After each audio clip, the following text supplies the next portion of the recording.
प्रातः उठे, सबसे पहले गुरुदेव भगवान को प्रणाम करके गुरु प्रदत्त नाम मंत्र का स्मरण करें। सबसे पहले हम धाम को प्रणाम करते हैं। गुरुदेव की बात, धाम को प्रणाम किया, फिर अपनी दिनचर्या में नाम स्मरण करते हुए लगते हैं।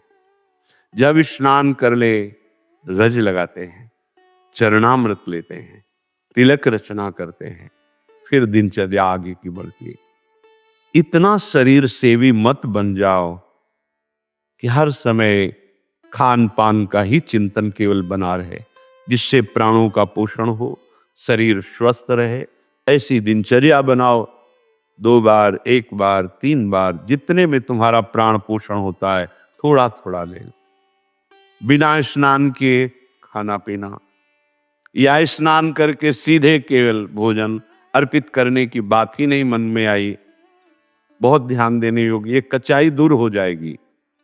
अगर बिना प्रभु को अर्पित किए हुए पा रहे हो तो तुम कैसे वैष्णव हो, कैसे शरणागत हो? वही तुम्हारे को बंधन में बांध देगा, अर्थात तुम्हारी बुद्धि में वही स्फुरना होगी जो मायाकृत भोगों में आकर्षण पैदा करके तुम्हारे हृदय में तृष्णा कामना की आग लगा देगी। अगर भगवद अर्पित प्रसाद है तो वो इन वासनाओं को नष्ट करता है।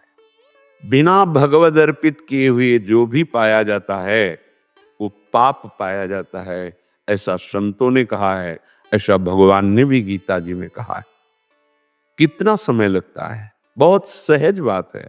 आपको बहुत जल्दी है तो जो पदार्थ आपके हाथ में आया है पाने के लिए, आपके सामने है, एक क्षण शांत होइए, स्मरण कीजिए आराध्य देव का, भावना कीजिए कि हमारे हृदय में भी विराजमान है, और जय हो राधा वल्लभ लाल की जय हो। प्रभु पाइए और बस पा लिए, हो गया। बहुत जल्दी है तो आप कहीं ऐसी जगह जहां छवि नहीं विराजमान, ठाकुर पास नहीं, ये उपाय कीजिए। अगर घर में है, बहुत जल्दी है तो आप दृष्टि भोग लगा दीजिए। सामने गए, थाल दिखाई, 2-4 नाम लिए, प्रणाम किया, आ गए। समय है तो विराजमान करके पद गाया, भावना कर रहे प्रभु पा रहे, फिर आचमन कराया, फिर एक बूंद पानी भी अमनिया नहीं होना चाहिए अपनी जिह्वा में, प्रसादी ही पाना चाहिए। जल भी पाना है तो पहले लिया, राधा वल्लभ लाल की जय, अर्पित किया, फिर पिया। राजी होना सीखो अपने प्रभु के विधान में, जीवन मंगलमय हो जाएगा। ये आवश्यकताएं, ये चाह, ये वासनाएं इतनी मत बढ़ा लो कि तुम प्रभु को भूल जाओ और संसार की इस भूल भलैया में भटक पड़ो। ये भटकन मिटाने के लिए मनुष्य जीवन मिला है।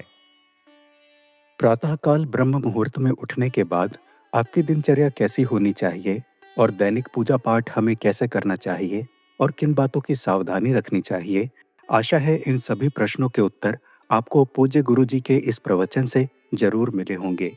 पूज्य गुरु जी के इस प्रवचन को सुनकर यदि आपको कोई ऐसा अनुभव हुआ हो जो दूसरों का जीवन भी सुखमय बना सके, तो आप दूसरों को भी अपना अनुभव कमेंट बॉक्स के माध्यम से व्यक्त कर सकते हैं। और राधे राधे लिखना मत भूलना। श्री गुरु जी के मुखार बिंद से हमें आध्यात्मिक ज्ञान की प्राप्ति ऐसे ही होती रहे, भगवान से यही प्रार्थना है। आप सबको प्रेम भरा राधे राधे।